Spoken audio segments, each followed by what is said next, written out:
Welcome everyone to MysteryHQ.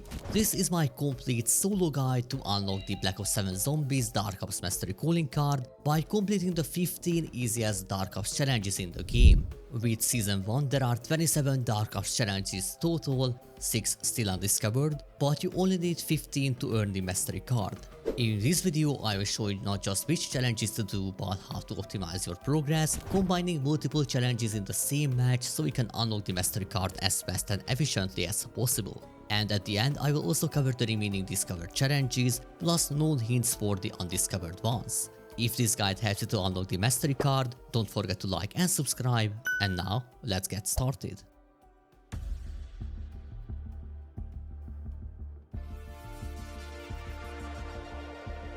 Action Hero. Shoot and kill 100 zombies without reloading. This might be the easiest Dark Ops challenge in the game and there are multiple ways to complete it.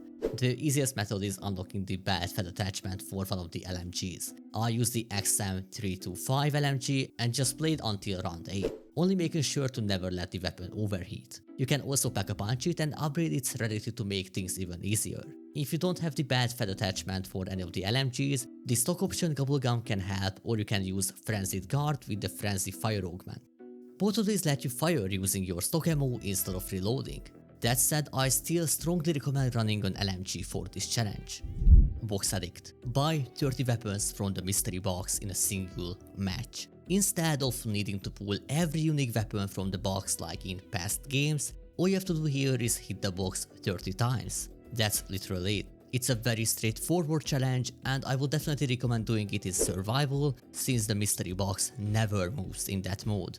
And if you want to speed things up even more, grab Speed Cola and throw the Speedy Roulette augment on it to make the box work faster. Harbinger of Doom. Kill 100 zombies with a single score streak. I originally completed this by placing a sentry turret in the middle of farm on round 33 when zombie spawns were high enough so I could easily feed it with kills. You can definitely do this earlier as well, around round 25 or higher, but with that said I think there's another method right now.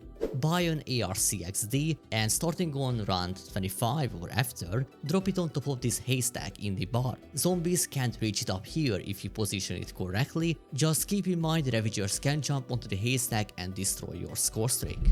Armed to the teeth. Have 3 level 3 Pack-a-Punch legendary weapons equipped with ammo modes along with 8 perks active. If you are wondering, now you can use Mule Kick to get 3 weapons and you don't have to Pack-a-Punch your knife, but every weapon has to have an ammo mode so you can't have any wonder weapons. And you also need 8 perks. Altogether, if you upgrade everything, this comes out roughly at 184,000 points and 30,000 salvage. Luckily you can cut a massive chunk of that cost by completing the Spore Easter egg. Even after the nerf it still helps a lot. Another way to get a huge head start is finishing the main quest. It drops a ton of free loot that you can use to kickstart this challenge, though I know it sounds like a lot of extra work just for one calling card. Personally, I think the easiest approach is simply playing in survival by completing the previously mentioned Dark Ops challenges along the way.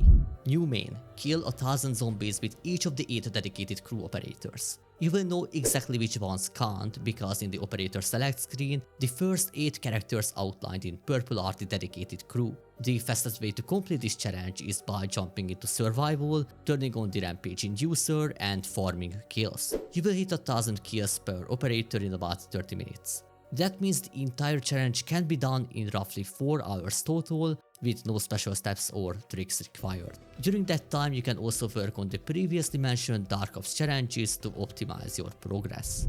Echoes. Complete the Nikolai Belinsky side quest on Astra Malorum. To start you must be playing as Nikolai and you will also need to have 3 Molotovs. Make sure you also have a decent weapon, at least Pack-a-Punch, since at the end of this quest you will need it. Once you are ready, head outside to the Abyssal Rim area and from here you will begin throwing Molotovs at 3 specific locations. First, throw a Molotov near the ammo box near this lamppost. If done correctly, fiery footsteps will appear. Follow those footprints and throw another Molotov at the stairs where they stop. Next, throw your final Molotov at the last location where the footprints end and they will begin leading towards the cave. To enter the cave, approach it and interact with this wooden goat carving on the rock next to it on the left hand side, and this will teleport you inside. Once you are inside the cave, move forward until you hit a dead end, but when that happens just turn back until you reach another dead end, and from here you have to turn around one last time and just go forward until you reach an altar. When you reach that, this is going to start a mini lockdown event where you must avoid the red apparition following you, and you have to kill the Ravagers that spawns in front of you. After you survive this lockdown, a cutscene will play, and once you are back outside of the cave, you will unlock the calling card. Lucidity. Complete the Tank Dempsey side quest on Ashes of the Damned. To start this, you must be playing as Dempsey. From there, turn on the power at Ashwood so you can access the Cosmodrome. Next, head inside the fog towards the crashed rocket site from the Cosmodrome, and just like I did in the video, hop out of the car and walk into this narrow pathway where you will find some dead soldiers. You are looking for a dog tag that you can interact with, but it's pretty hard to see because it's buried in the snow, usually tucked inside a piece of the crashed rocket. After you grab it just by spamming your interaction button, a short cutscene will play and you will be teleported inside the jungle. You have to follow this black mist, and when it stops, you have to defeat a wave of zombies. A short dialogue will play after that, and you have to repeat this 3 more times. During the third lockdown, you are going to turn into a disciple, but once you kill every zombie, you will be teleported back to the main map and you will unlock this Dark Ops challenge. Okay, so I've already made a detailed video covering the next 3 Dark Ops challenges, so here I'm just going to give you a quick summary of everything you need to know. If you want the full breakdown for each one, you will find links to those guides in the description. Boss Rush. Defeat the Ashes of the Damned boss fight in 5 minutes or less. This challenge can only be completed in directed mode, which walks you through the entire Easter egg step by step. Even if you are not familiar with the quest, you won't have any issues. The boss fight is so heavily nerfed in directed mode that you will likely unlock these Dark Ops without even trying. Just play very aggressively, maximize your damage, and make sure Tessie never breaks down, cause that can cause you extra time. In phase 1 and 2, only use your boost to dodge the rockets, while in phase 3, always use the boost to cancel the boss's laser attack by hitting the purple glowing head. If you want to see my full completion and the exact setup I recommend, the link to that guide is in the description. The usual please, drink Juggernog 20 times in a single match. Realistically, it seems like you actually need to drink Juggernog around 25 times, not 20, so the description is likely wrong. Either way, I recommend doing this in curse mode and farming points with the Akita, since that's by far the fastest way to build up a ton of points. While doing that, build Klaus, call him in and leave one zombie alive at the end of the round. Klaus won't kill the last zombie, which is exactly what you want. From here, buy Juggernog, let the last zombie down you, and wait for Klaus to revive you. And that's it. Just repeat this process about 25 more times. The only thing you need to watch out for is making sure Klaus is active when you go down. If he is not, you will need a self-revive to get back up. Social distancing. Reach round 20 without taking any damage. There are multiple ways to complete this challenge, but the easiest by far is using Tessie only on Ashes of the Damned. While you are inside the car, zombies can't hit you. So the entire strategy is just driving around Ashwood and running them over. Early on, play carefully and make your way to Ashwood without taking any damage. The safest method is staying at spawn for 4 rounds, repairing Tessie, then using grenades to clear the spores from the power machines. Once the final power machine is done, use the zipline to return to the garage at Ashwood, install Pack a Punch on Tessie, and I also recommend grabbing the Abomination hats from the diner to head with the bears later. For bears, Toxic Growth is your best option. You can trap them at the center of the area when round 16 starts, and again before round 20 either on round 18 or round 19. Then you can use the laser beam to finish them off. With the right augments, Toxic Growth alone is usually enough, but having an extra power keg so you can activate it again helps a lot. The only real danger is the beehive the bear drops. If that or anything else hits you, you can save and quit, reload and retry the round. But once you survive 20 rounds without taking any damage, the calling card will pop. If you want to see my full breakdown, the guide is linked in the description. The next one is Countdown. Kill an elite zombie by launching it with a jump pad. This one is pretty simple. All you need is a weapon strong enough to bring down a Zersa bear to a low health, plus a jump pad. The first Zersa spawns on round 16, so before that I recommend grabbing your perks and upgrading your weapon. I used an Akita shotgun, but being honest, anything works if you are comfortable with a weapon. Once you hit round 16, clear the round first so you don't have any zombies around. Then weaken the bear until it's almost dead. Now stand on the jump pad, and when the bear charges and hits your back, activate the pad and the blast will kill the bear while you are midair. As soon as you land, the calling card will unlock. Reach round 100. What I'm going to show you is the fastest strategy on Ashes of the Damned in standard mode. You should spawn in with the arrow launcher since you can't get that from the box. And for your secondary weapon, you will want to get the ray gun. Your field upgrade should be Toxic Growth with the augments shown on the screen. For perks, there are a few important augments. On PhD, use Double Whammy and Stuntman. On Juggernog, you need Turtle Shell, Hardened and Durable Plates. On Quick Revive, run Equivalent Exchange if you are using Ray Gun, otherwise go with Dying Wish. The rest of the perk augments you see on the background are recommended, and anything you don't see you can use whatever you want on those. Once you are in the game, there are a few doors in Ashwood you need to keep closed. The 4 doors in the background footage should stay shut, because opening any of those will open the others as well.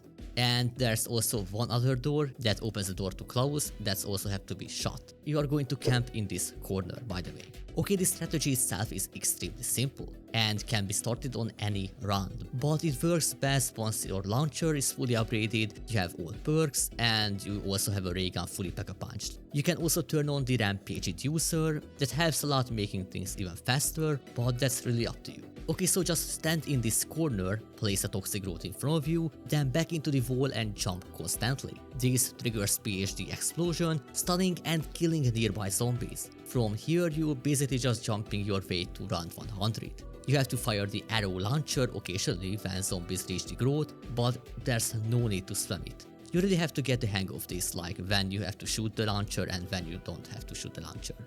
But when the launcher runs out of ammo, you have to switch to a ray gun and shoot the ground in front of you. For Zersa bears, always carry Casimir grenades. A single Casimir will kill the bear on any round, so just throw one and wait it out. If you are out of ammo and Casimirs, take the following route. Run to the zipline, jump down and go to the other side of Ashwood.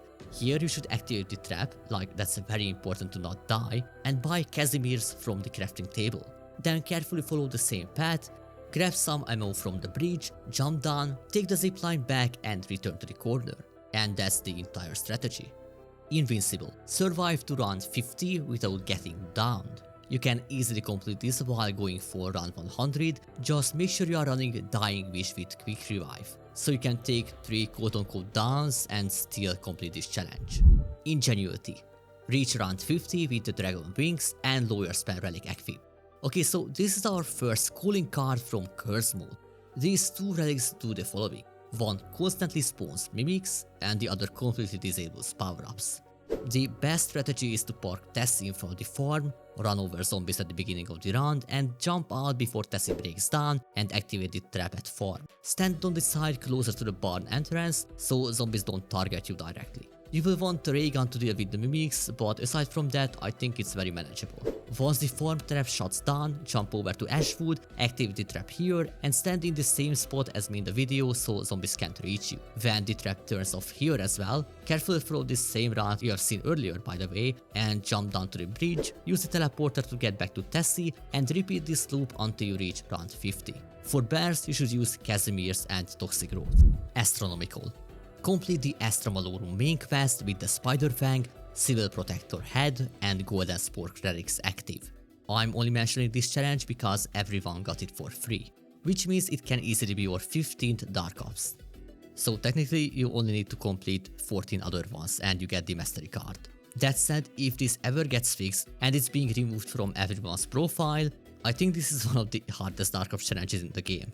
The Golden Spork relic alone causes zombies, the boss included, to deal double damage to you, which makes this challenge absolutely brutal.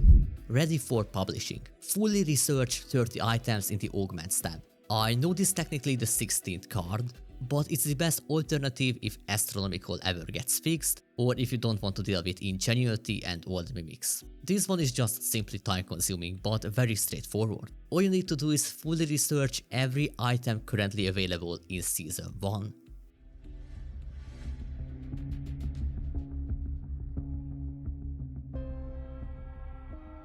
Now let's briefly talk about the other Dark Ops challenges, starting with the ones we already know about.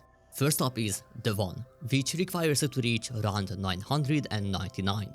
Yes, you heard that right. I won't lie, it's cool that high rank players get a reward like this, but realistically, this is something the vast majority of players will never unlock. I know I won't, as I don't have the willpower to even attempt this.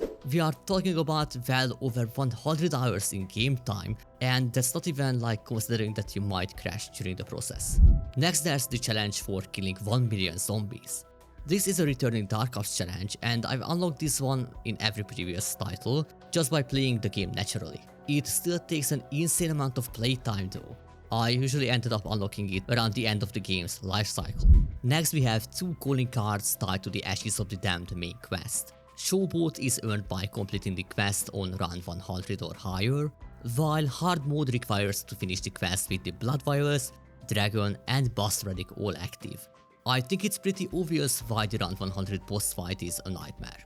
Even after the recent nerf, the boss is designed to be hard past round 100, which makes this challenge an absolute no-go for the buffed curse mode fight. The other challenge isn't as bad on paper, but the relic combination is very bad. You lose all your augments, ammo crates are disabled, but the worst for solo players is the boss constantly heals itself. I would not say it's impossible to do in solo, but it takes a lot of attempts to get the perfect run. You also need to pay a lot of attention when you have to switch seats so you can damage the boss and cancel the healing. Next up is a calling card tied to Dead Ops Arcade 4 called Serious Monkey Business, which requires you to defeat the Papa-Back in hardcore mode. I will be real here, I'm not great at Dead Ops Arcade 4, so I'm not the best person to give you any tips here. Hardcore mode applies a ton of debuffs and it's significantly harder than the normal version, which I already find challenging enough. To complete this you need to reach round 80 in hardcore in this top-down mode and then defeat the gorilla at the very end.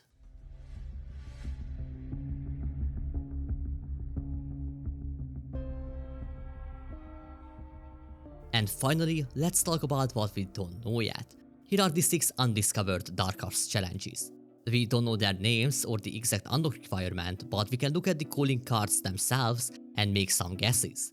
First, there's another Dead Ops Arcade Dark Ops. The problem is that all Dead Ops calling cards are basically screenshots from the intro cutscene. So this one doesn't tell us much other than confirming there's at least one more Dead Ops Arcade 4 challenge. Next, there's an animated calling card featuring the Rampage Inducer and the Teddy Bear. This could mean, and I think it's very clear it means that we have to equip the Teddy Bear relic and we have to do something with the Rampage Inducer in curse mode. The issue is that many speedrunners have already completed the Easter egg with both equipped and unlocked nothing. My best guess is we have to reach a high round maybe with both of these equipped, but I'm not sure. There's also another animated card that I personally think looks amazing, and I'm fairly confident is for unlocking all Ashes of the Damned relics. The image lines up with this perfectly, though to be fair I could be wrong. Next up is a calling card with a zombie brewing something surrounded by relics, so I don't know exactly what this one is tied to, but I'm almost certain this is from curse mode again. Then there's another calling card which might be from curse mode, possibly tied to the Dragon Relic and melee weapons. Since the Dragon Relic disables ammo crates, I wouldn't be surprised if we have to use melee weapons to reach a certain rounds without firing our weapons, but I'm really not sure again. And lastly, there's a calling card tied to Astra Malorum, but I have no idea what this one could be. It could be anything based on this image alone. That said, judging by every other undiscovered card so far, I have a very strong feeling this is in curse mode as well. Hopefully some of you watching this have better theories than me, so please if you have anything, any lead, just leave a comment down below and let's figure this out together. And that's going to wrap it up for this video. As the game continues to get updates, more Dark Ops challenges will be added, which means the Mastery calling card will only get easier to unlock over time. I will be covering every new Dark Ops challenge as they are discovered, including the 6 remaining ones, so you are always up to date on your grind. If you don't want to miss any future Dark Ops videos, make sure to drop a like and subscribe, and thank you all so much for watching, and I will see you in the next one.